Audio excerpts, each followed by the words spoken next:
Texas, Mr. Paul, for 3 minutes. Thank you, Mr. Chairman. I want to thank you for calling this hearing, because the issue of transparency of the Federal Reserve System is something that is of crucial value to us. I rather enjoy the fact that the Federal Reserve has been in the limelight lately, because that is the source of our problems. That's where the inflation comes from. That's where the distortion comes from. That's where the malinvestment comes from. And it's a shame that we don't know more about it.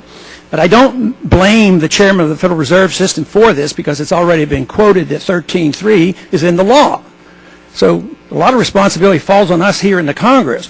Also in Title 13, Chapter 7 of Subtitle 1, says that the GAO has authority to audit the Federal Reserve Board, the Federal Reserve banks, as well as the FDIC, and the comptroller of the currency.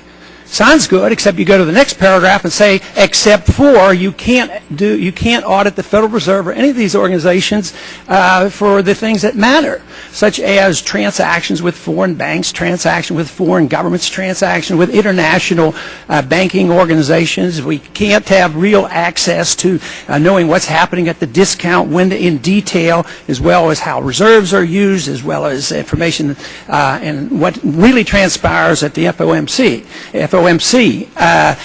The fact that we have information dribbling out to us, that's one thing. But, you know, for instance, in the last, about 2 years ago, we've been denied the information that a lot of people consider rather important, and that is the total money supply. What is M3 doing? And that, of course, for some of us think that is important, but it indicates that transparency is not always the goal. The question we in the Congress have to ask is, why is it that the Congress is so eager to give up their prerogatives and their responsibilities, whether it's in foreign policy, whether it's giving the executive branch the authority to go to war without the Congress saying much, or whether it's turning over the monetary system to somebody that can operate essentially in secrecy and deal not with a few $100 billion, like $800 billion here and there, but tens of trillions of dollars when it adds up. And yet the Congress seems to do very little. So if we're concerned about transparency, if we're concerned about what's happening with monetary policy, believe me, the code has to be changed. But I'm delighted that the chairman of the Banking Committee is interested in this, at least to put some pressure. We do get bits and pieces and dribbles out of information. But why we turn over this tremendous power to actually run the economy, central economic planning, through the manipulation of prices, the whole problem we're facing today is that the Treasury and Congress and the Federal Reserve is trying to price things that they're incapable of pricing. That is the toxic assets, the illiquid assets. So if we'd only allow the market to operate, we might clean up the mess that we have brought upon ourselves.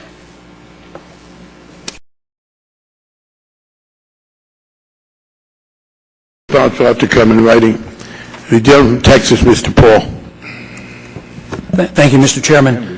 In my opening remarks, I mentioned that Title 31 gives the GAO authority to audit the Fed, except in the final conclusion, they exempt the Federal Reserve and the FDIC and the comptroller of the currency, so there is no authority. If Congress ever wants to know what's going on, we'd have to change the code. For instance, right now, I think it would be important for us to know what our monetary authorities are thinking about and talking about and planning internationally, because this system isn't working and a new system is going to be devised, and I'm sure it's been discussed. I'd like to know if there's plans for another pseudo-Bretton Woods agreement. It's very, very important to us. It's important to our sovereignty. It's important to our well-being, but we don't even have the right to know that as members of Congress.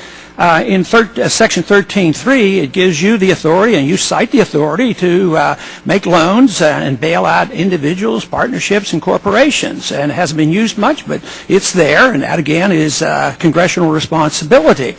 But, you know, transparency is one thing, and I want that because I think it would expose the system to how it operates. But there's more to it than that. To me, it's the power. It's the power and the authority that gravitates into the hands of a small group of people who can create money out of thin air. This is an ominous power. It is the most powerful tool for central economic planning around. And that really has to be the issue as much as transparency. Once you have this power to control money and credit, and central plan, you can distort contracts. So we're talking about distorting contracts, rewriting contracts when we get involved in these bailouts like we have been. But you know, Chairman, you have written a lot about the Depression, and of course there was a famous quote that you made once to Milton Friedman about apologizing about the Federal Reserve bringing on and creating and prolonging the Depression, but you assured him it wouldn't happen again. And you know, the free market people agree with you entirely.